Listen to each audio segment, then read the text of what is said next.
Yes. Yes, ma'am. Okay. Well, this is the first Yes, ma'am. and I have seen some of the inputs present in my class. All right. We are going to start our writing class. Okay. Writing task 2 in Ielts section. Okay. Now, in today's class, let's understand first what actually Ielts task 2 is. All right. And what are you supposed to do in this particular task? Okay. I'm sharing my screen with you so you all can see the content easily.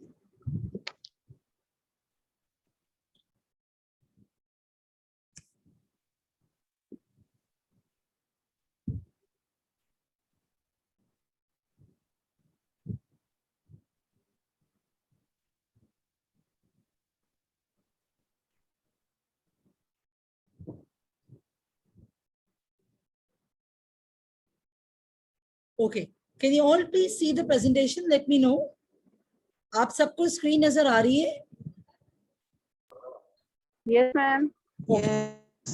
Now, in Ielts writing module, you have two tasks. First task is called task 1, okay, and another task is called task 2. Now, task 2 is similar for both academic and general training student, okay, and the task 2 is called essay writing. Task 2 में आपको क्या करना होता है? You have to write an essay on the given topic, right? और आपके पास duration कितना होता है? You have 40 minutes with you, in which you have to write a 250 words essay on the given topic. Okay. Now, actually, what do we do in this task and what actually it's all about? It's all about essay writing. Okay. You are asked to write on essay on the given topic of general interest. आप लोगों को एक topic दिया जाता है general interest का जो कि जिसके ऊपर आपको एक essay लिखना होता है, right? So in order to understand how do you write or what kind of kinds of essay that you come across in Ielts writing task 2-1, let's first understand what actually essay is. ठीक है, पहले तो हम ये समझते हैं कि essay होता क्या है. ठीक है, so essay is basically a literary composition on a particular subject. किसी भी एक particular subject पे आपको एक मजमून लिखना होता है या essay लिखना होता है. तो बेसिकली हम आइल्स में गिवन टॉपिक पे ऐसे लिखते हैं. यहां तक बात समझ में आ रही है?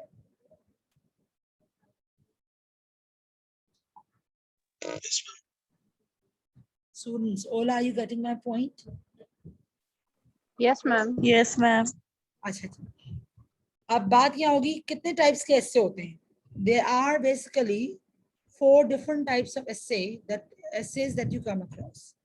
Now, first essay is called that is called argumentative essay.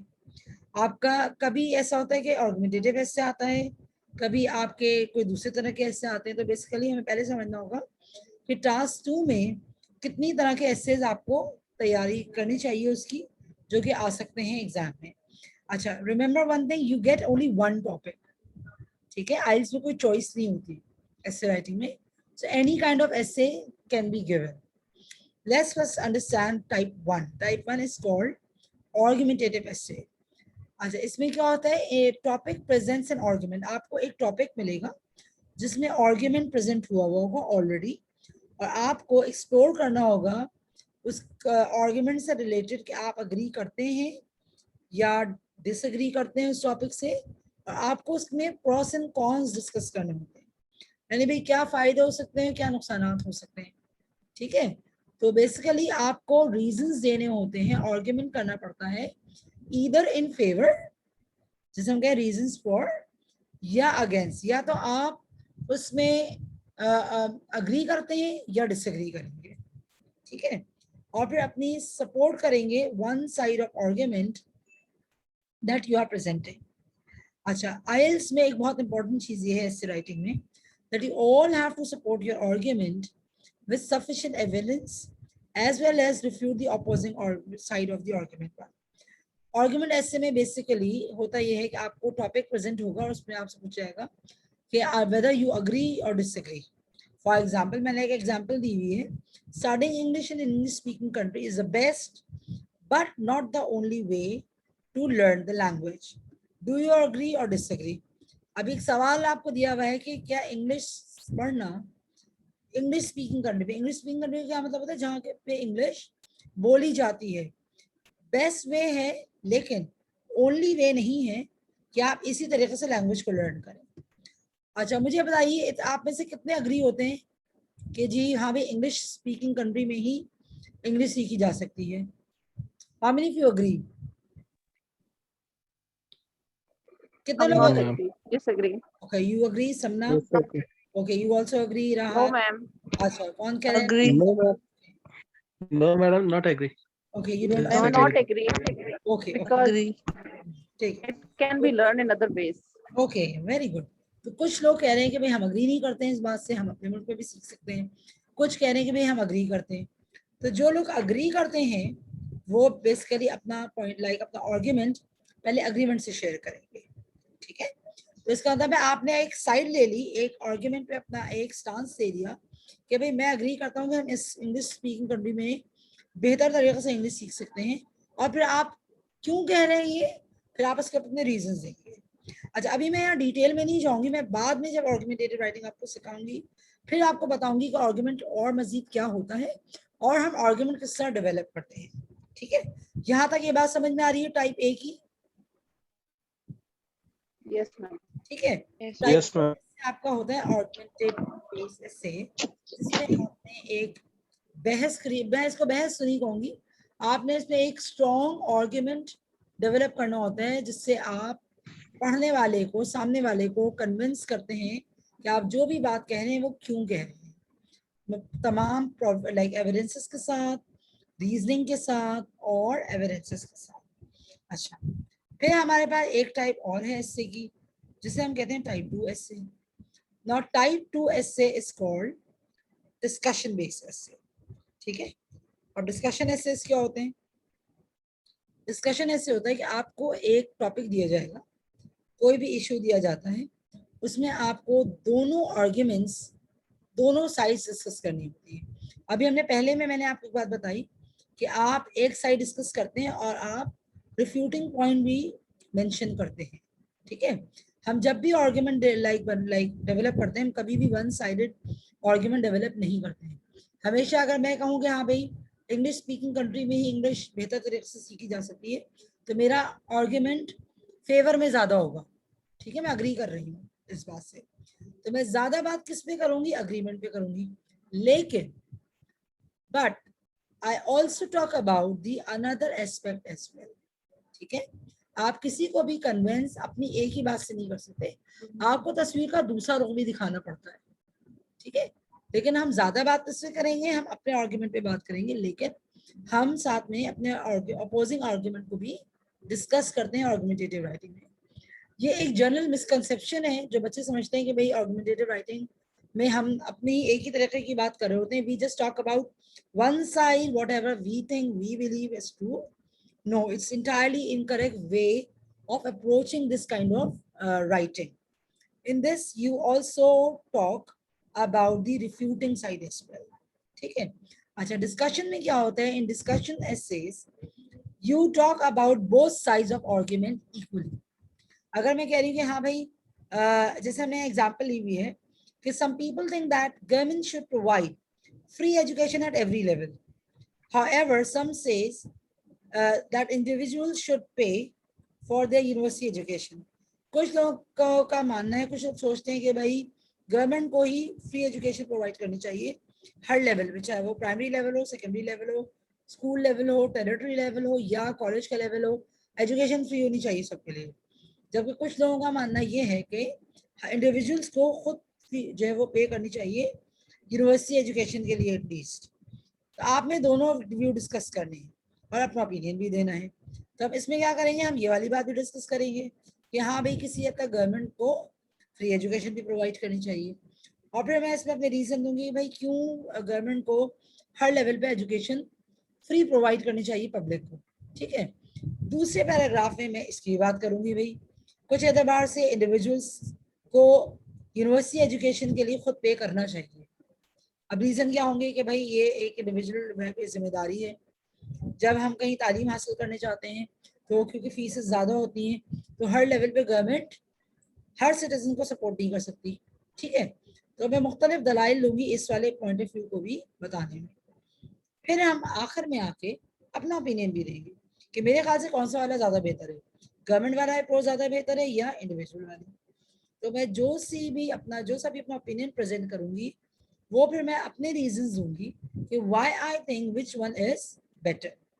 तो इस लिहाज से डिस्कशन ऐसे आर्गुमेंटेटिव ऐसे से इस तरह से डिफरेंट होता है कि आर्गुमेंट में आप अपने थीसिस को, अपने पॉइंट ऑफ व्यू को ज़्यादा बात करते हैं अपोजिंग के मुकाबले में। आप ज़्यादा जोर अपने पॉइंट ऑफ व्यू पे देते हैं, अपोजिंग को भी डिस्कस करते हैं, लेकिन आप ज़्यादा बात किस पे करते हैं जिसपे आप अग्री या डिसएग्री हो रहे हैं। लेकिन हम डिस्कशन ऐसे में बैलेंस करके चलते हैं, ठीक है। बैलेंस लेके चलते हैं किस लिहाज से कि हम दोनों बातों की बात करते हैं, ठीक है, और उसके बाद हम फिर अपना ओपिनियन देते हैं। ये कहलाता है आपका डिस्कशन एसेस, जिसको हम अनदर वे में डिस्कर्सिव एसे भी कहते हैं। Now tell me, is this clear till here? All 11 students at the moment. Yes, ma'am. यहाँ तक बात समझ में आ रही है सबको? Yes, ma'am. Yes, ma'am. All right. Now let's move to type. Yes, ma'am. अब type 3 questions कौन से होते हैं? Type 3 is called P&S, question. That is called problem and solution based question. इसमें क्या होता है, आपको टॉपिक में एक सिचुएशन प्रेजेंट की जाती है और you need to explore the reasons why it is, what it is and assume what will happen in the future and suggest solutions. ठीक है जी, कुछ कह रहे हैं? Somebody asking anything?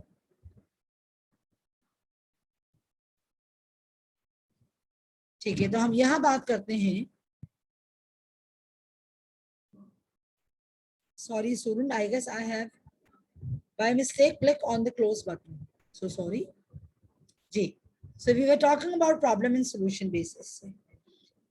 So this kind of essay you actually give suggestion to the problem which has been given. अच्छा, ये sentence आपको हर essay में नजर आएगा। Give reason for answer and include relevant information like example from your own knowledge or experience. ये आपको हर essay में ये एक जो है पॉइंट सेंटेंस जो है वो लिखा हुआ नजर आता है। इसका क्या मतलब है कि आपने कोई भी बात बगैर रीजन के नहीं करनी, ठीक है। Your every point must have reason with it, ठीक है। चलिए let's take an example. Happiness is considered very important in life, ठीक है। हैप्पीनेस जो है वो लाइफ में बहुत जरूरी समझी जाती है, जिंदगी का एक बहुत इंपॉर्टेंट पॉइंट है। Why is it difficult to define? ये आइडिया, ये कॉन्सेप्ट, ये क्यों डिफिकल्ट है डिफाइन करना, ठीक है।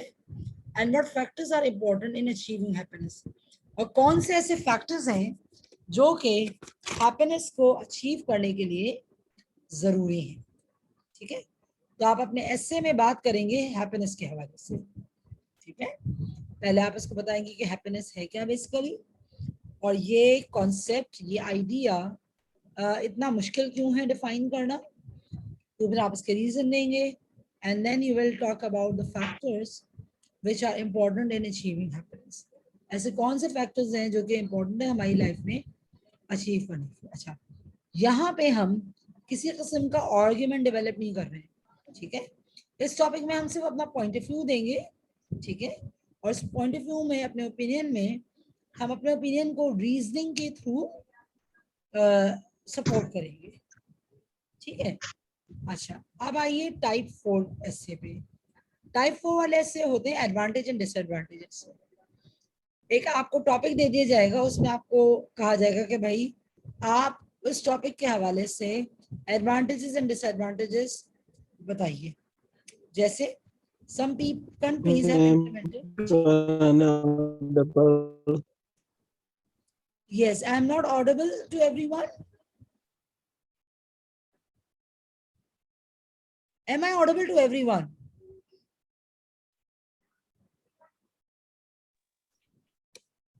Class, am I audible to everyone? Yes, ma'am, you're audible now. Okay. Yes, ma'am. I heard something that somebody was. Okay. Example Yeah, is I told you, ma'am. But some you are countries audible. have implemented mandatory community service programs for young people. कुछ ममालिक में ये implemented हो गए, लेकिन लाजमी है community service programme young people के लिए, ठीक है. और in these programme children age 16 to 18 charity work, help old people and work with animals, ठीक है. तो वो ऑब्वियसली कुछ मुल्कों में ये लाजमी मैंडेटरी के छोटे बच्चे जितने भी होते हैं, टीनेजर्स को हम कहेंगे, 16 से 18 साल की उम्र के लिए उनको कम्युनिटी वर्क में इन्वॉल्व करते हैं, कम्युनिटी सर्विस प्रोग्राम में, जहाँ वो चैरिटी वर्क करते हैं, ठीक है, बुजुर्ग लोगों की हेल्प करते हैं और एनिमल्स वगैरह के लिए काम करते हैं. तो हम आपको डिस्कस करना है कि इस कम्युनिटी सर्विस के एडवांटेजेस क्या हैं और डिसएडवांटेजेस क्या हैं, ठीक है. तो अब आप अपने इस वाले टॉपिक में दोनों के कम्युनिटी सर्विस के फायदे भी बताएंगे कि अगर यंग चिल्ड्रन को इन्वॉल्व किया जाता है कम्युनिटी सर्विस में तो उसके फायदे क्या क्या हो सकते हैं. जैसे उनको जिम्मेदारी का एहसास होगा, ठीक है. They learn to become responsible. They learn to feel others about them. So whatever you think are the benefit, you will talk about in your essay. अच्छा, हर चीज़ के सारे खाली फायदे तो नहीं होते, कुछ चीज़ों के नुकसान भी होते हैं. जैसे अगर यंग एज में लोग कम्युनिटी सर्विस में लग जाते हैं तो अक्सर ऐसा देखा गया है कि बच्चे पढ़ाई से दूर हो जाते हैं. They feel themselves away. They lose their interest in studies because they are involved themselves in this kind of community work for whole time. तो अब आप ड्रॉबैक डिस्कस करेंगे. इसका एक ड्रॉबैक ये भी है कि कम्युनिटी सर्विस में रहने की वजह से बच्चे पढ़ाई पे तवज्जो नहीं दे पाते. They lose their interest. Sometimes it happens that they may come across with the people who are dangerous. Community service में वो बाज़ औक़ात किसी ऐसे ग्रुप के साथ मैनिपुलेट हो जाते हैं जो कि नुकसान भी पहुंचा सकते हैं. तो ऑब्वियसली यंग बच्चे हैं, वो यंग होते हैं, so they are likely to get influenced or involved in somewhere in the bad influence of the people as well, ठीक है.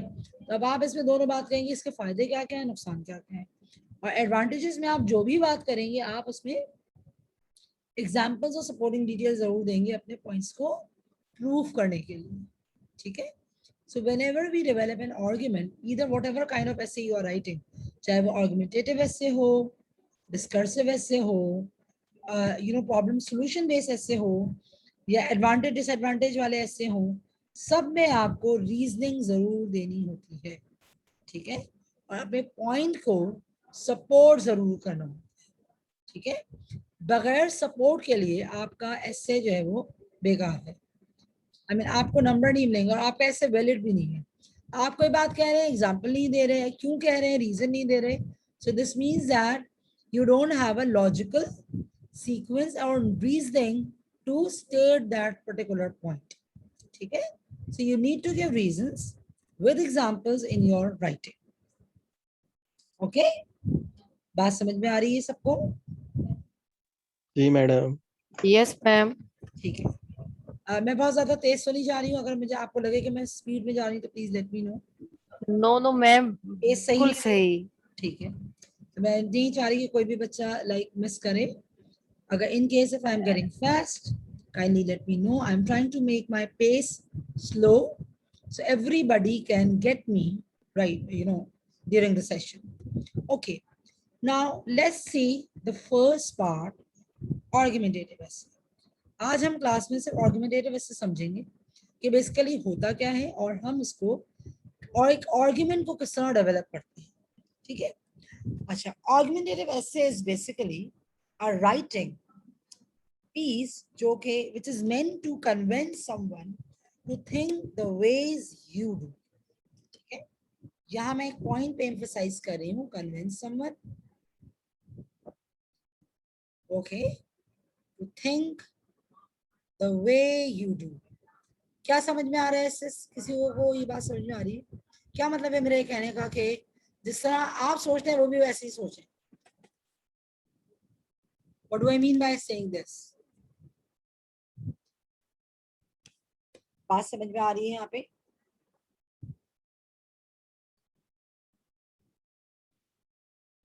What do I mean by saying think the ways you do?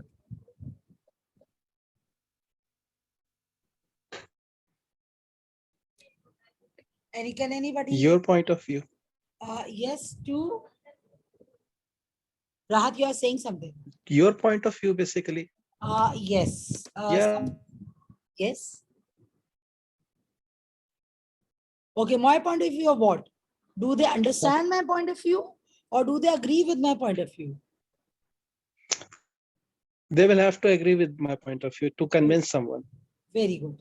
So इसका मतलब ये हुआ कि हम argument में basically हमारा पर्पस होता है सामने वाले को कन्विंस करना होता है.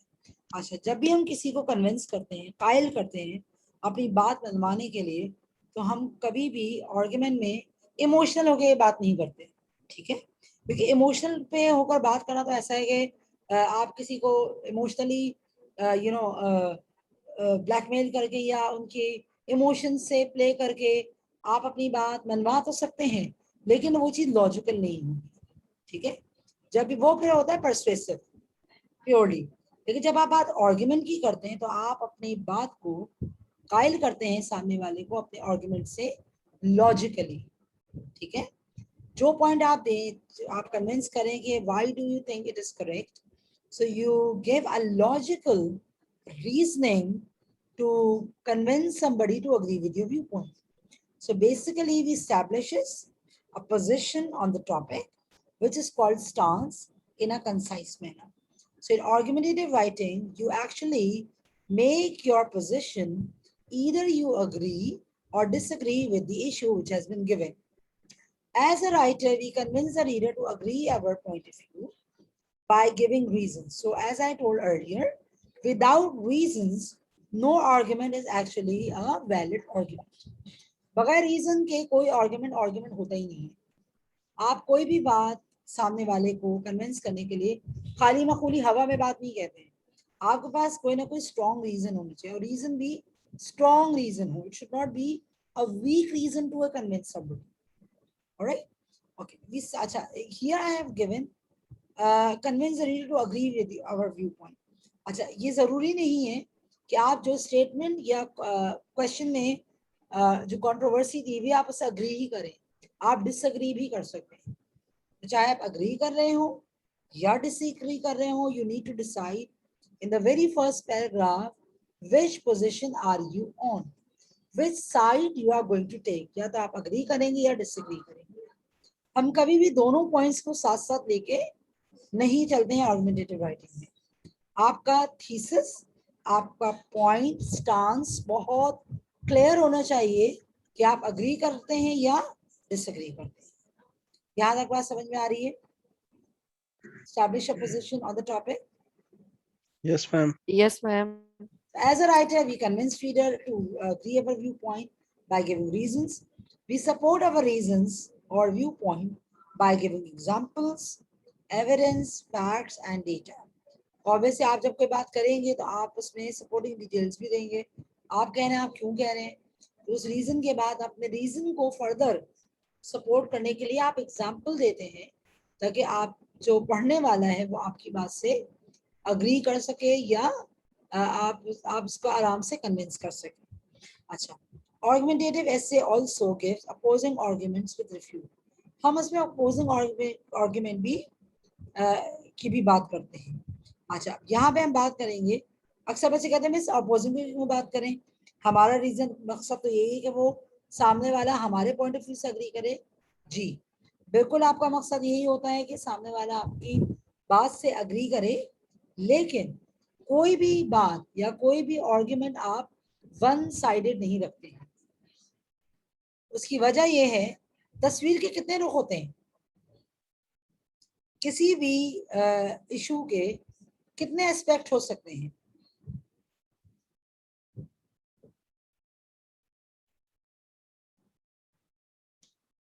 किसी भी इशू को देखने के कितने एंगल्स होते हैं. क्या हम हर इशू को एक ही एंगल से देख सकते हैं? Can we see the problem Different or issue angles. with only No, one angle? there are many ways. Okay, there Yeah, are many ways ways. to look.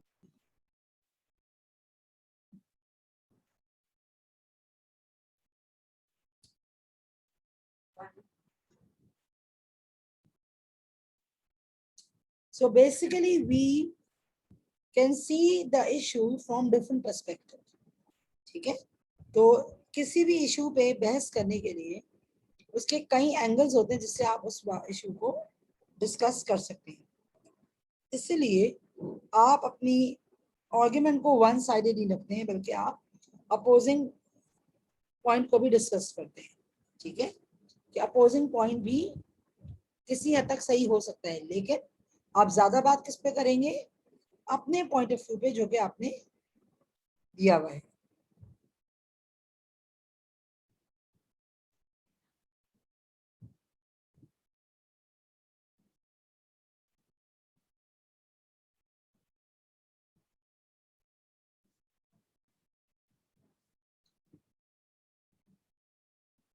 Yes, can you hear me now? Yes, ma'am. Okay, now Yes, am I I- audible to everyone? Yes, ma'am. Yes, ma'am. I can see there's some a little bit signal issues there. I hope that you are getting me now. So Yeah, ma'am. Opposing argument भी देंगे और opposing argument पे हम एक कम बात करेंगे, लेकिन ज्यादा बात हम किस पे करेंगे? अपने लाइक पॉइंट ऑफ व्यू पे जो पे हमने अपने Either we are agreed or disagree. ठीक है, चाहे आप अग्री कर रहे हो या डिसएग्री कर रहे हो. Which side you are, you will have to defend yourself.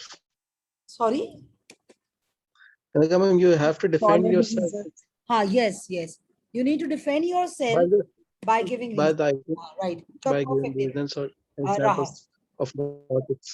आप जो भी बात करते हैं So आपको अपनी बात को सपोर्ट करना होगा. exactly. You are right. Okay, now let's see. Let's take an example here. I'm giving you the same example. Studying the English language is an English-speaking country. Is the best, but not the only way to learn the language. Do you agree or disagree? So whatever question states this one, do you agree, disagree? To what extent do you agree or disagree? ये आपकी तरीके का signal है कि ये argumentative एसे question है. ठीक है, तो सबसे पहले तो एग्जाम में आपको क्वेश्चन टाइप भी समझनी होती है. बच्चे अक्सर क्या करते हैं कि they read the question, they don't understand what kind of essay type is it and they started writing. और ये सबसे बड़ी मिस्टेक होती है जो आईएलटीएस में स्टूडेंट्स अक्सर कर रहे होते हैं एग्जाम्स में, without planning, without understanding the question. अच्छा, now let's come to the point, how to write planning. हमें कोई भी टॉपिक मिल रहा है, हम प्लान कैसे करेंगे?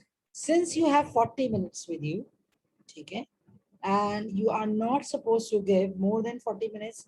We have 1 hour with you. अगर आपने 20 minutes अपना टास्क कर लिया है राइटिंग का, लाइक लेटर राइटिंग या रिपोर्ट राइटिंग, जो भी आपका टास्क 1 है, उसके बाद आप एसे राइटिंग में 40 मिनट्स ही आपके पास होते हैं कि आप अपना एसे प्लान भी करें, ठीक है, लिखें भी और एडिट भी करें. Now question arises, must we just say it's too less time to do that? No, it's not.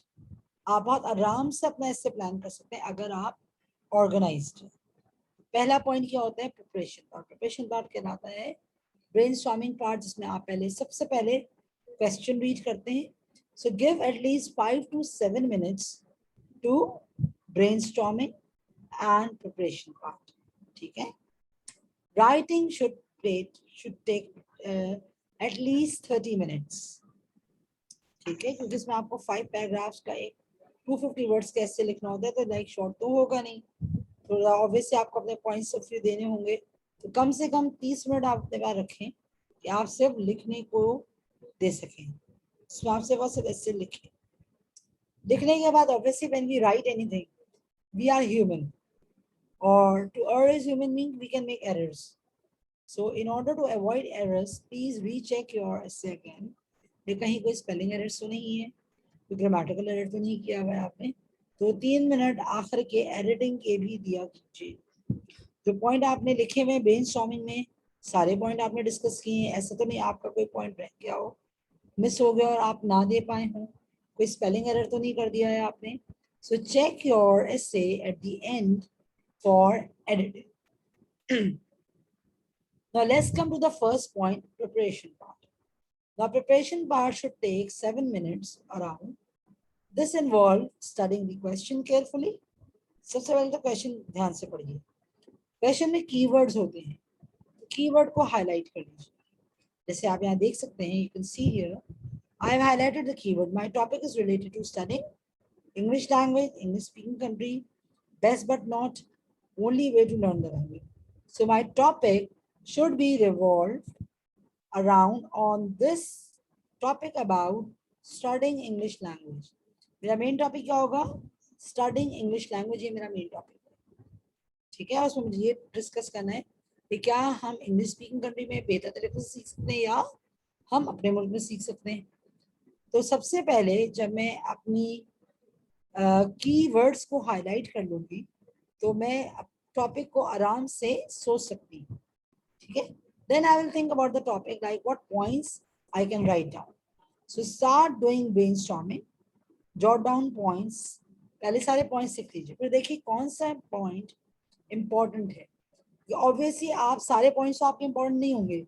जब भी हम ब्रेनस्टॉर्मिंग करते हैं तो हमारे पास बहुत सारे आइडियाज का एक तूफान मच रहा होता है माइंड में, होता है कि नहीं होता? जब भी कभी आप कभी होता है मैम। जी ठीक है, आप किसी भी टॉपिक के बारे में लिख रहे होते हैं तो आपके पास बहुत सारे आइडियाज होते हैं जो कि आपके माइंड में घूम रहे होते हैं। आप कहते हैं ये वाला पॉइंट भी हो सकता है, हम ये भी लिख सकते हैं, लेकिन क्या सारे पॉइंट्स ही स्ट्रॉन्ग पॉइंट्स होते हैं? Are all points stronger? No. नहीं, इसका मतलब है हमारा हर पॉइंट स्ट्रॉन्ग पॉइंट नहीं होगा। तो हम ब्रेनस्टॉर्मिंग के बाद वो पॉइंट चूज करेंगे जो कि हमारा स्ट्रॉन्ग पॉइंट, ठीक है। तो फिर आप डिसाइड करेंगे कि कौन सा पॉइंट आपका टॉपिक सेंटेंस होना चाहिए और आप उसको कैसे डेवलप करेंगे अपने पैराग्राफ में।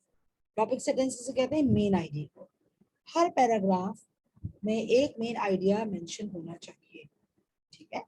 उसके बाद जब आप अपनी डिजाइन कर लेते हैं ब्रेनस्टॉर्मिंग, तो आप अरेंज करते हैं आइडियाज को कि आप पहला पॉइंट कौन सा देंगी, दूसरे पैराग्राफ में आप क्या पॉइंट देंगी, तीसरे पैराग्राफ में आप कौन सा पॉइंट डिस्कस करेंगी।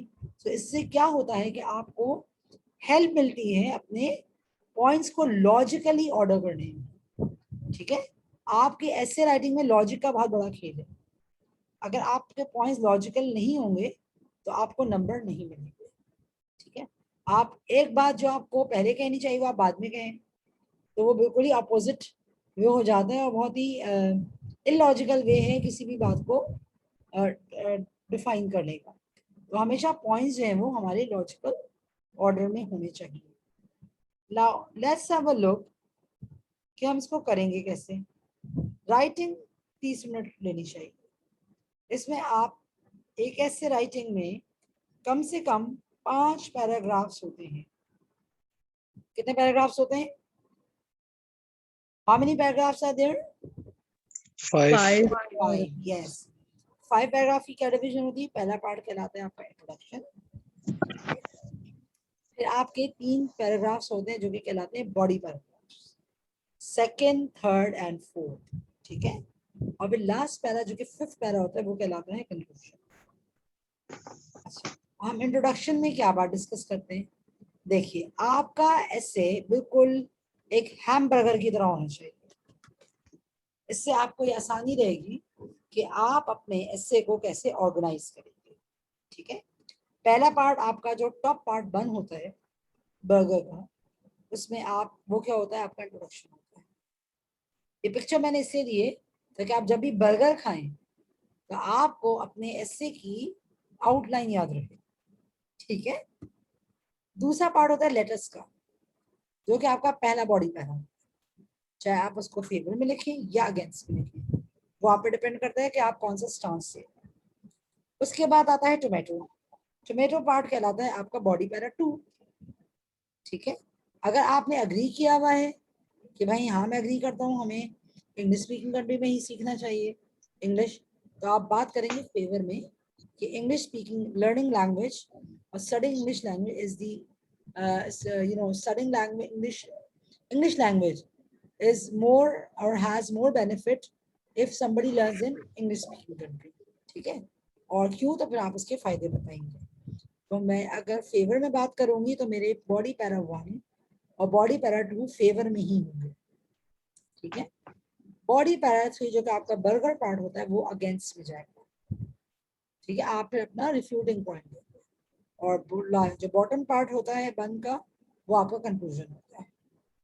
ठीक है, तो यहाँ तक बात समझ में आ रही है. First body para, introduction, body para 1, body para 2, 3, and conclusion. Have you Yes, all ma'am. understood clear? Samira, Sana, Yes, ma'am. Alika, are you getting better? Tanzila? Ma'am one का गेन बता देंगी. Body para 1. हफ्सा कौन सा कह रही है बेटा? हफ्सा और ELISA? Ma'am body para 1 for. Okay, अच्छा देखिए, बॉडी पैरा 1 आपका फॉर में लिखा है. फॉर का क्या मतलब है? फेवर में. अगर आप अग्री करते हैं कि नहीं भाई इंग्लिश, हम इंग्लिश स्पीकिंग कंट्री में ही अच्छी सीख सकते हैं, ठीक है, मैं अग्री कर रही हूँ ना. I agree, yes, English language can be studied only in an English speaking country in a better way than your own country. ठीक है, इसका मतलब है मैं इससे अग्री कर रही हूँ, तो मैं बात करूंगी फेवर में. I'll discuss my point of view in favor in my first body para. ठीक है, तो मेरा body para 1 agreement में होगा और मैं बात करूंगी इस टॉपिक के फेवर में. ठीक है, क्योंकि मैं अग्री कर रही हूँ तो ऑब्वियसली मेरे पॉइंट ज्यादा होने चाहिए, तो बॉडी पैरा 2 भी जो है वो फेवर में ही लिखा जाएगा.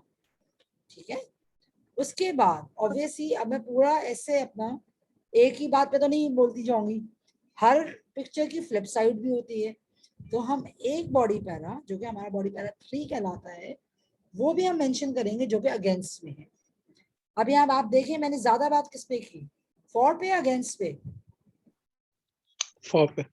ठीक है, फॉर पे. तो इसका मतलब है जो मेरा पॉइंट ऑफ व्यू है, जो मेरा थीसिस है, मैं उस पे बात ज्यादा करूंगी. ठीक है, और अगेंस्ट पे मैं एक ही पैराग्राफ में बात करूंगी ताकि मेरा पॉइंट ऑफ व्यू बैलेंस्ड रहे. ठीक है, in order to give a balanced point we also have to give a refuting point, क्योंकि कोई भी शख्स एक ही तरह की राय से मुत्तफिक नहीं होता. ठीक है, तो one sided argument is actually not an argument at all, so you need to give a flip side as well in your argument. ठीक है, ये बात समझ में आ रही है? Tanzila, is this Yes, clear? ma'am. Yes ma'am. ठीक है, yes ma'am. Alright, thank you. अच्छा, अब हम आ जाते हैं दूसरे पार्ट पे. अब आइए प्लानिंग पे. अभी हमने एक प्लानिंग लिखी, हमने बात की, इंट्रोडक्शन की. Now let's understand introduction in a little bit more detail. अब हम इंट्रोडक्शन में लिखेंगे क्या? What do we write basically? How do we start? We start with our introduction with BAM. BAM mean a background information और a general statement. ठीक है, then we have our argument, that is called thesis statement, and then we give those points which I am going to discuss in body paragraph. Okay, तो मैं सबसे पहले अपने topic पे एक जनरल बात करूंगी जो कि लिंक होगा मेरे मेन थीसिस से. यहाँ बात कर रहे हैं हम लैंग्वेज लर्निंग की. ठीक है, तो जब मैं अपना इंट्रोडक्शन लिखूंगी तो मैं एक जनरल स्टेटमेंट से स्टार्ट करूंगी. Studying a language in a country where it is widely spoken has many advantages. मैंने अग्री किया कि हाँ भाई जहाँ पे वाइडली स्पोकन जहाँ बोली जाती है उसके बहुत ज्यादा फायदे हैं. ठीक है, इसलिए it is there for a good idea to study in a English in a country such as Britain.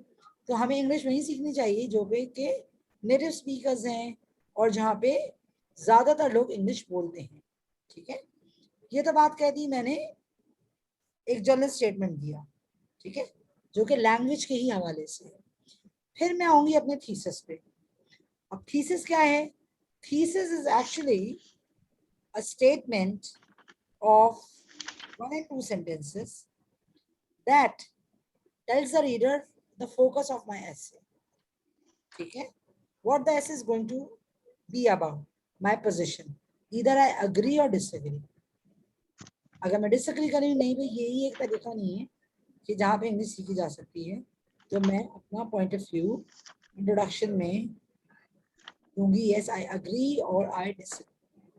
Here I disagree. however करके मैंने अपना पॉइंट ऑफ व्यू चेंज किया, और बाय सेइंग आई बिलीव और I disagree it is not the only way to learn the language. इसका मतलब है कि मैं इस वक्त इस टॉपिक से बिल्कुल भी मुतफिक नहीं हूँ, मैं डिसएग्री करती हूँ कि इंग्लिश लैंग्वेज जरूरी नहीं है कि हम फॉरेन कंट्री में ही सीखें, ठीक है। अब मैं जाके अपने बॉडी पैराग्राफ में अपना पॉइंट ऑफ व्यू दूंगी डिसएग्रीमेंट पे। Why I disagree that it is not necessary to learn English language in a foreign country but in your own country, ठीक है। तो अब हम आ जाएंगे अपने introduction body paragraph. Now body paragraph I will discuss my point कि मैं क्यों समझती हूँ कि भाई ये जरूरी है। अच्छा, जब भी हम बात करते हैं इंट्रोडक्शन की, एक तरीका होता है अपने टॉपिक को इंट्रोड्यूस करने का, ठीक है। और इस तरह से जब हम आर्गुमेंट की बात करते हैं तो उसके लिए हम खास फ्रेजेस होते हैं जो कि हम यूज करते हैं अपनी आर्गुमेंट में। जैसे जब मैं इंट्रोडक्शन दे रही हूँ, इंट्रोडक्शन में मैं अपना टॉपिक का स्टार्ट ऐसे कर सकती हूँ, it is generally observe that English language is widely spoken in all over the world as a lingua franca, ठीक है। तो मैं अपने टॉपिक का आगाज एक फ्रेज से करूंगी, इट इज जनरली ऑब्जर्व, यानी आम तौर से देखा जाता है, ठीक है। ये आम तौर से ऑब्जर्व किया जाता है, ठीक है। तो ये हम स्टार्ट करते हैं अपने एक जनरल स्टेटमेंट में, जो कि जहाँ पे हम अपने टॉपिक का आगाज करते हैं। तो बेसिकली आप जनरल स्टेटमेंट में टॉपिक को एक ब्रॉडर वे में लेके चल रहे होते हैं, ठीक है। जब हम बात करते हैं थीसिस स्टेटमेंट की, now in thesis statement I have to be focused, either I agree or disagree. So I can say it is argued that, okay, if I agree with the point of view that it is a good idea to learn a language in English speaking country because so and so and so, जो भी reason है मेरे, अगर मैं agree कर रही हूँ। अगर मैं नहीं agree करी तो मैं कहूँगी I don't believe that it is a good idea to learn a language only in English speaking country. Like people can learn their language in their own native countries as well, ठीक है। ये क्या किसका मतलब है कि मैंने उससे डिसएग्री किया और मैं अपना पॉइंट ऑफ व्यू, अब रीडर फौरन समझ जाएगा कि नेक्स्ट पैरा में मैं डिसएग्रीमेंट में ही बात करूंगी, ठीक है। So there are many ways to write your thesis, और कोशिश करें, कोशिश नहीं बल्कि ये लाजमी रखें, it is important to use these phrases in your thesis statement. Okay, in my opinion, I agree with the statement, or it is argued that, it will be shown in my argument. So use these phrases when you agree. When you disagree, use I disagree, I am unconvinced that, ठीक है, when you do not agree with the statement. यहाँ तक वाली बात समझ में आ रही है? मुझे ये बताइए, are you all getting the introduction part? Yes, ma'am. Yes, ma'am. हम इंट्रोडक्शन में क्या लिखें, Yes, ma'am. कैसे स्टार्ट करेंगे, ठीक है, थीसिस क्या है, ठीक है। अब हम आ जाते हैं बॉडी पैराग्राफ पे। In body paragraph must have, ठीक है। फील का क्या मतलब है? Your point means your topic statement, sorry, body paragraph 1 and 2। अब ऑब्वियसली अगर लेट्स से कि मैं फेवर में लिख रही हूँ, ठीक है, तो मेरा पहला पॉइंट, मैं अपना पहला मेन आइडिया दूंगी फेवर में। Why do I think that it is a good idea to learn a language in English speaking country? So obviously मैं कोई बात बगैर रीजन के तो नहीं कहूँगी, उसकी क्या वजह है? तो हम कहेंगे भाई लोग फॉरेन होते हैं तो लाइक हमें कॉन्टेक्स्ट मिलता है, आसानी हो जाती है हमें सीखने में, you get a chance to interact with people, ठीक है। तो आप उस एनवायरनमेंट में अच्छी तरह से लैंग्वेज सीख सकते हैं। आपका जो भी रीजन है आप अपने पहले पॉइंट में मेंशन करेंगे by giving first point. So you should use cohesive devices when you are giving first point. पहला पॉइंट दूंगी, पहला reason, so I would use first thing, then first I will give my main idea, then I will elaborate my main idea. Elaboration में हम additional information देंगे जो कि हमारे topic sentence को या मेन आइडिया को सपोर्ट करेगा, ठीक है। Then I have to give my example. You can give example, you can give any fact, any supporting claim or logical inferences, cause and effect. कोई भी आप ऐसी बात कहेंगे, ये सब आपकी सपोर्टिंग डिटेल्स कहलाती है।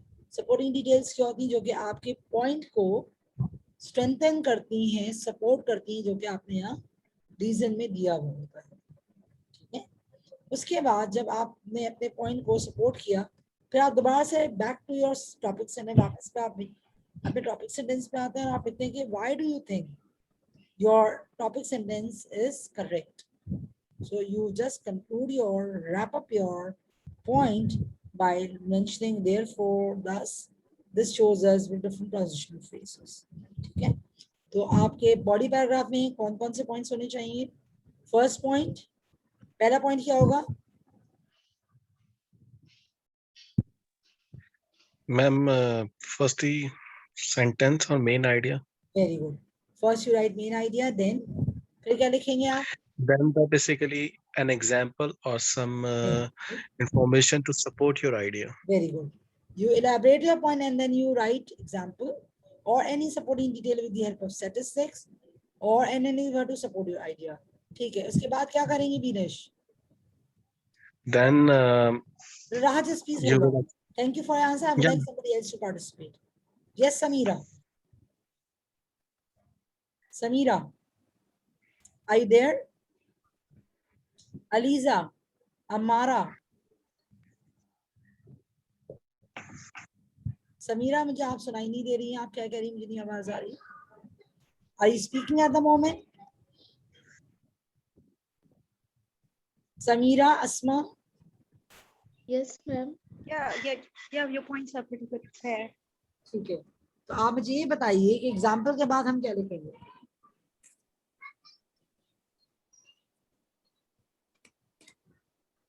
After example, what do we mention?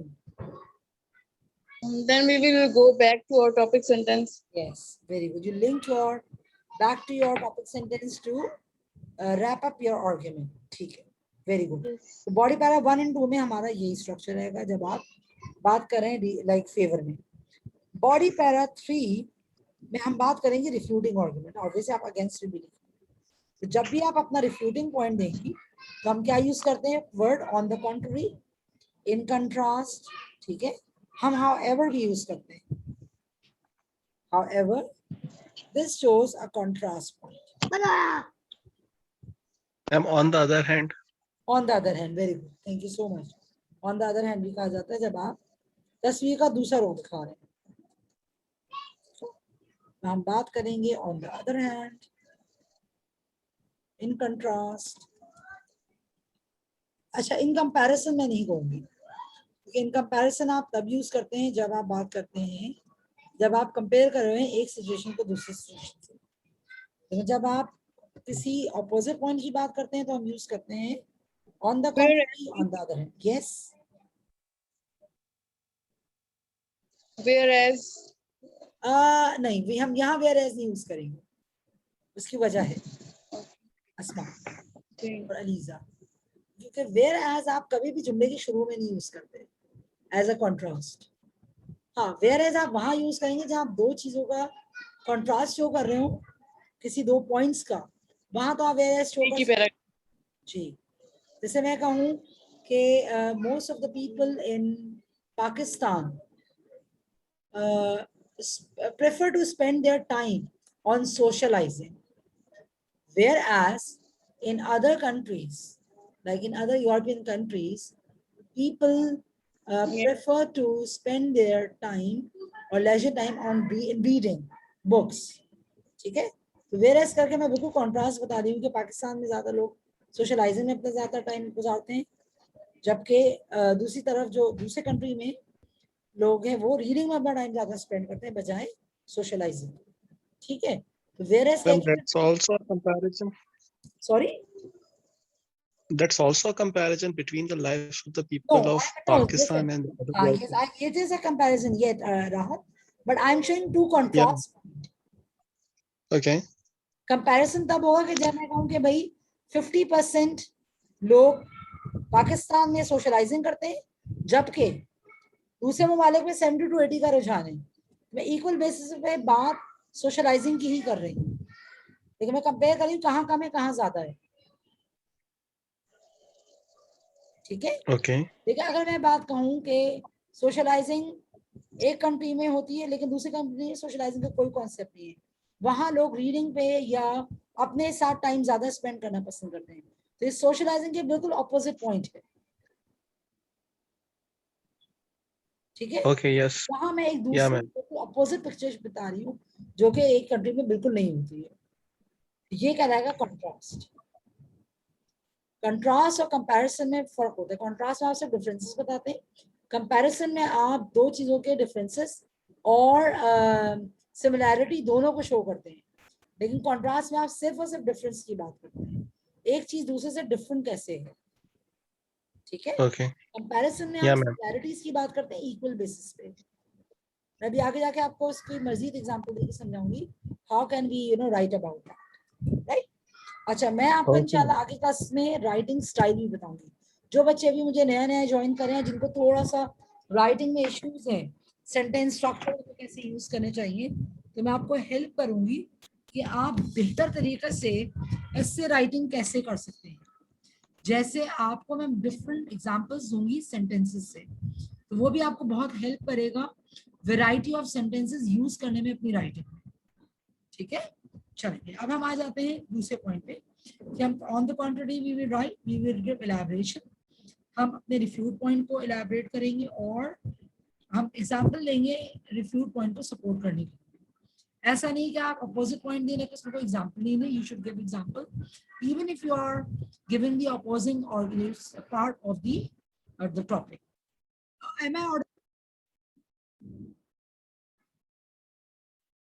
Am I audible to everyone?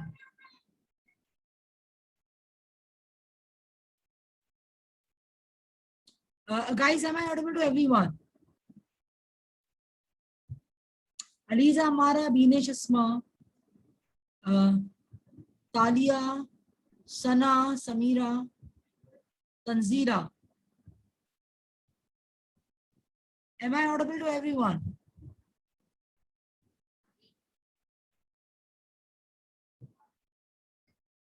Class, am I audible to everyone? Yes, ma'am. Yes, ma'am. Sorry, actually, what's happening? I myself do not understand. वो कभी signals एकदम चले आते हैं. They disappear suddenly. Okay. Yes. So, in concluding part, we sum up our argument. You partly admit your counterpoint that it is also true, and then you restate your opinion by mentioning why you think it is true. ठीक है? आप थोड़ा सा partly admit करते हैं यहाँ भी counter argument भी किसी हद तक सही है, लेकिन जो मेरा point of view है वो बिल्कुल like वो correct है। और क्यों करेक्ट है, तो फिर आप एक अपनी बात को किसी हाइपोथेटिकल क्वेश्चन से एंड करते हैं या आप कोई रिकमेंडेड फ्यूचर एक्शन उसमें सजेस्ट कर देते हैं। You again restate your opinion in conclusion by giving reason के why you think you are correct in your viewpoint और why you think it is say so. ठीक है? Like why it happens. तो आप conclusion में restate करते हैं अपने ओपिनियन को दोबारा। ठीक है? यहाँ तक बात समझ में आ गई है? कंक्लूजन वाला part? Yes, ma'am. Okay. Let's. Yes, ma'am. Ma'am, can you explain the hypothetical question? Okay. What do you mean by hypothetical question? Hypothetical question means to say you're creating again a question, and again you're regarding the point of view. So listen, here what do I mean by hypothetical question? Okay, whenever we are giving, any statement, there you actually make a assumption-based scenario. ठीक है? तो जब भी आप hypothetical question end करते हैं तो हम कहते हैं कि भाई अगर ऐसा हो जाए तो ये चीजें बेहतर हो सकती हैं। Yes. ठीक है? Obvious hypothesis creation होता है। तो आप एंड में अपना टॉपिक एक हाइपोथेटिकल क्वेश्चन से भी एंड अप कर सकते हैं। जैसे अगर कंट्री इस चीज पे अमल करे तो कोई प्रॉब्लम नहीं होगी, तो एजुकेशन ज्यादा बेहतर अंदाज से हो जाएगी। इफ दिस हैपेंस और if government takes interest, so by mentioning with if you actually leave on the reader to that something can be possible if these can be done by the government or by the public side. I will give you an example of the hypothetical question in the upcoming topic, which is I'm going to teach you. ठीक है? अब इसकी example पे देखो class होगा तो फिर आपको समझ में आएगा।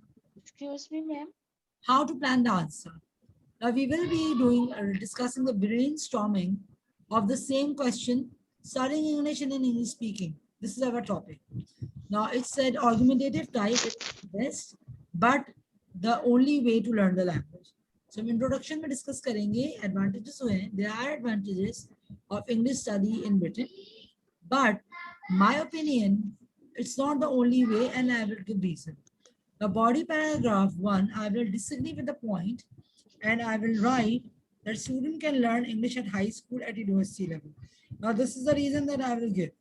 कि भाई अपने मुल्क में लोग इंग्लिश सीखते हैं और हम ऑब्वियसली देखा गया है कि तमाम बच्चे स्कूल लेवल पे और यूनिवर्सिटी लेवल पे भी इंग्लिश सीखते हैं. ठीक है, हम इंग्लिश पढ़ते हैं ना, स्कूल में ही पढ़ते हैं, यूनिवर्सिटीज में ही पढ़ते हैं, और कॉलेज लेवल पे ही पढ़ते हैं. तो हमारी इंग्लिश वहाँ भी हमें सिखाई जाती है. बट प्रॉब्लम क्या होती है, हमारी ग्रामर स्किल्स अक्सर एडवांस होती है लेकिन स्पीकिंग हमारी पुअर होती है. ठीक है, जो कि good grammar will assess better in Britain. सिर्फ हमें प्रॉब्लम यहाँ पे क्या होता है कि हमारी ग्रामर तो अच्छी है लेकिन स्पोकन में हमें प्रॉब्लम आता है. ठीक है, जो कि आगे जाके जब बच्चे हायर स्टडीज के लिए जाते हैं ब्रिटेन या बाहर कंट्री, तो वो वहाँ जाके अपनी ग्रामर को मजीद इम्प्रूव कर लेते हैं. अच्छा, पैराग्राफ 2 में मैं क्या रीजन दे रही हूँ कि अपने मुल्क में जब आप इंग्लिश सीखते हैं या पढ़ते हैं तो वो कम स्ट्रेसफुल होती है, जबकि आप as compare to the other country. वो क्यों स्ट्रेसफुल होती है, ऑब्वियसली आप यहाँ पे जॉब नहीं करते, आप एज अ स्टूडेंट वीजा पे नहीं है ना, आपका अपना मुल्क है. आपको इस तरीके के प्रॉब्लम से कन्फर्ट नहीं होना पड़ता, जैसे अकोमोडेशन इशूज. ठीक है, study and living cost issues. Obviously your parents, they are providing all the expenses of your study, so you don't have to worry, or like you don't have to be stressful about all these problems that you can face in a foreign country if you study English there. ठीक है, foreign country में ये तमाम problem आते हैं ना, survival issues होते हैं और आपका प्रॉब्लम आता है like the living cost. So obviously learning would be a little bit more stressful for the student, which is not actually in their own country. Then I will come up the opposing point. I'm opposing point की बात करूँगी भाई English country में ही क्यों बेहतर है. So there are certain advantages of English study in Britain. पहला advantage क्या हो सकता है कि students can practice listening to speaking with native country. अगर बाहर countries English बाहर पढ़ें तो हमें सबसे पहला फायदा ये होगा कि हम प्रैक्टिस, हमारी लिसनिंग बेहतर होगी और हमारी स्पीकिंग भी बेहतर होगी. क्यों? क्योंकि हमें नेटिव से इंटरेक्शन करने का रोजाना मौका मिलेगा. वी कैन एक्सपीरियंस कल्चर, जो कि एसेस करती है लैंग्वेज स्टडी में. ठीक है, we get the chance to live with British family in case as a exchange student. So there you again get a chance to learn English in a context or an environment, in an English speaking environment, right? Then we discuss the last point, that we should attend language school with native speaker. तो खाली spoken ही नहीं अच्छी होती बल्कि आपकी reading और written भी आपकी अच्छी हो जाती है, improve होती है. Now in conclusion, we would say there is a possibility to reach good English level in your own country if a student is clever and work hard. अगर बच्चा अक्लमंद है, इंटेलिजेंट है और मेहनत करे तो वो अपने मुल्क में भी वो लैंग्वेज को बहुत आराम से एक अच्छे लेवल पे रीच कर सकते हैं. मैं वापस उसी पॉइंट पे आ गई जो कि मैंने फर्स्ट और सेकंड बॉडी पैराग्राफ में डिस्कस किया. ठीक है, कि हम अपने कंट्री में भी इंग्लिश लैंग्वेज सीख सकते हैं और पढ़ सकते हैं अगर स्टूडेंट इंटेलिजेंट हो और हार्ड वर्किंग. क्लास यहाँ तक बात समझ में आ रही है? Yes, ma'am. आप देखिए हम तमाम पॉइंट्स को इलैबोरेट कैसे करेंगे इससे में. अच्छा, कोशिश करें कि आप इंट्रोडक्टरी पार्ट 40 वर्ड्स से ज्यादा करो. It should have at least 35 to 40 words. Divide your word limit para-wise. So in introduction, I gave general statement. Studying a language in a country where it is widely spoken has many advantages. It is therefore a good idea to study English in a country such as Britain. ये जितने भी word हैं such as, therefore, all these are linking word that I'm using to connect my idea. However, I believe it's not the only way to learn the language. This means that I disagree with this statement and I write my argument in against. Now, in the first place, or firstly, most students in non-English speaking countries learn English at secondary school and sometimes at university nowadays. अब ये मेरा topic sentence ठीक है कि बहुत सारे बच्चे school में भी इंग्लिश सीखते हैं और यूनिवर्सिटी में भी सीखते हैं ठीक है अच्छा हम यहाँ अपनी बात नहीं कर रहे हम एक जनरल टर्म यूज कर रहे हैं non English speaking country so that include all country okay which are not actually a native countries ठीक है जो कि नॉन इंग्लिश में Yes, ये नहीं कहेंगे खाली पाकिस्तान या इंडिया आप एक जनरल टर्म यूज करें non English speaking countries which include all one where English is not spoken as a foreign language or as a native ठीक है yes, a native language. Supporting point अब ये क्या है ये मेरे सपोर्टिंग पॉइंट है जो कि मेरे इस रीजन को सपोर्ट करेंगे अब यहाँ पे मैं कंपेयर कर रही हूँ although their spoken English is not usually of very high standard right their knowledge of grammar is often quite advanced this is certainly useful when students come to an English speaking country to perfect the language अब इस point से मैंने अपनी इस बात को support किया कि ऐसा होता है हालांकि स्पोकन इंग्लिश इतनी अच्छी नहीं होती अपने मुल्क में लेकिन आपकी ग्रामर की नॉलेज काफ़ी एडवांस होती है जो कि आगे जाके और बेहतर हो जाती है जब आप इंग्लिश स्पीकिंग कंट्री में इसको पढ़ने जाते हैं to perfect the language So I finished my first paragraph with the first pointer, topic sentence, main idea, and supporting detail. Then I will discuss the second paragraph. And body para 2, again I disagree. I will write my second point.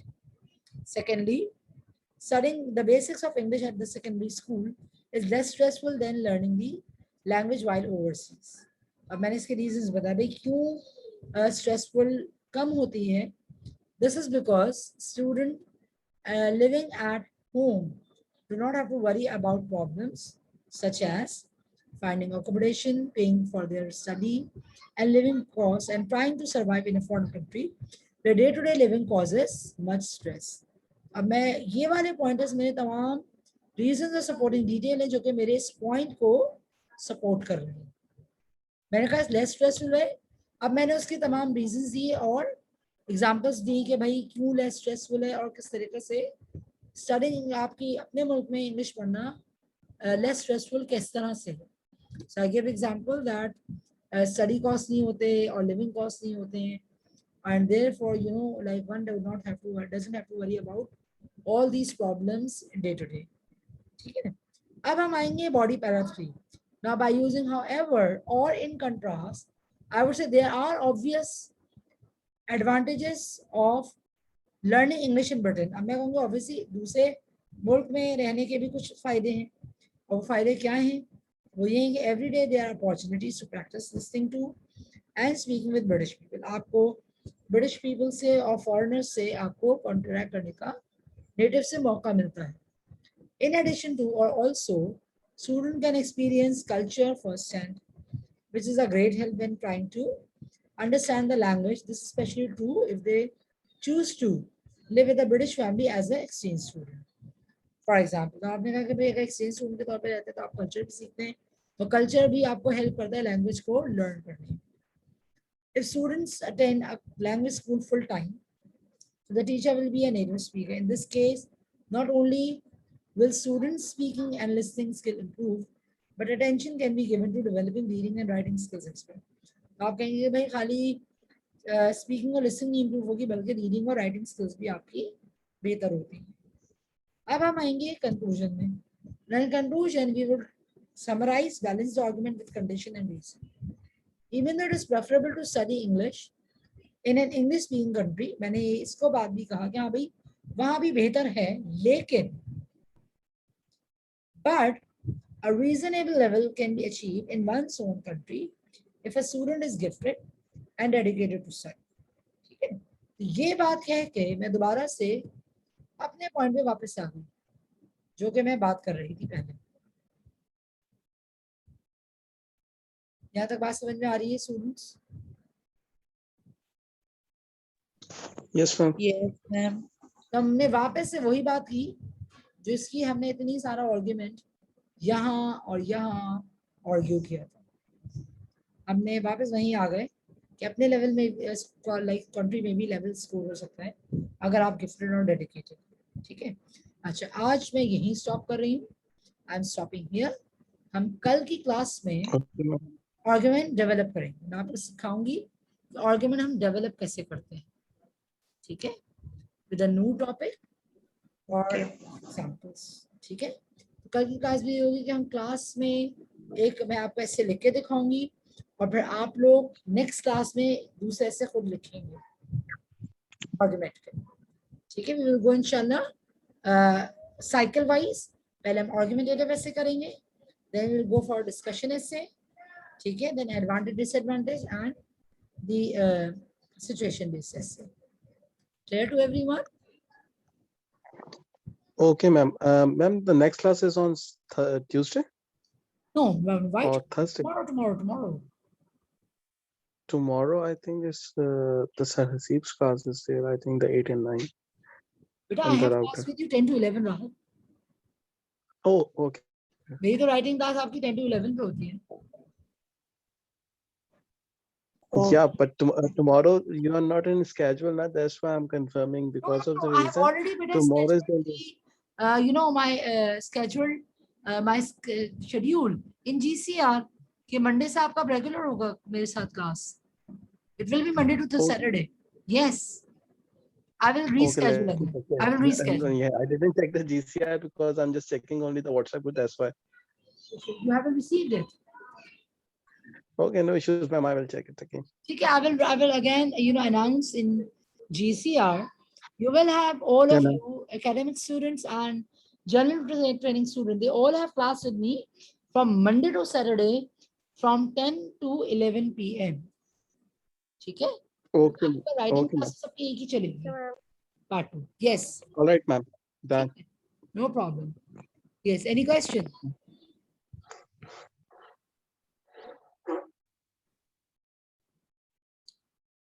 No, ma'am. Okay. Thank you so much. I hope you have understood at least the basic part of the essay clearly. Yes, ma'am. All right. Chale ji. Inshallah, see you tomorrow. Allah Hafiz and take care. Allah Hafiz. Allah Hafiz.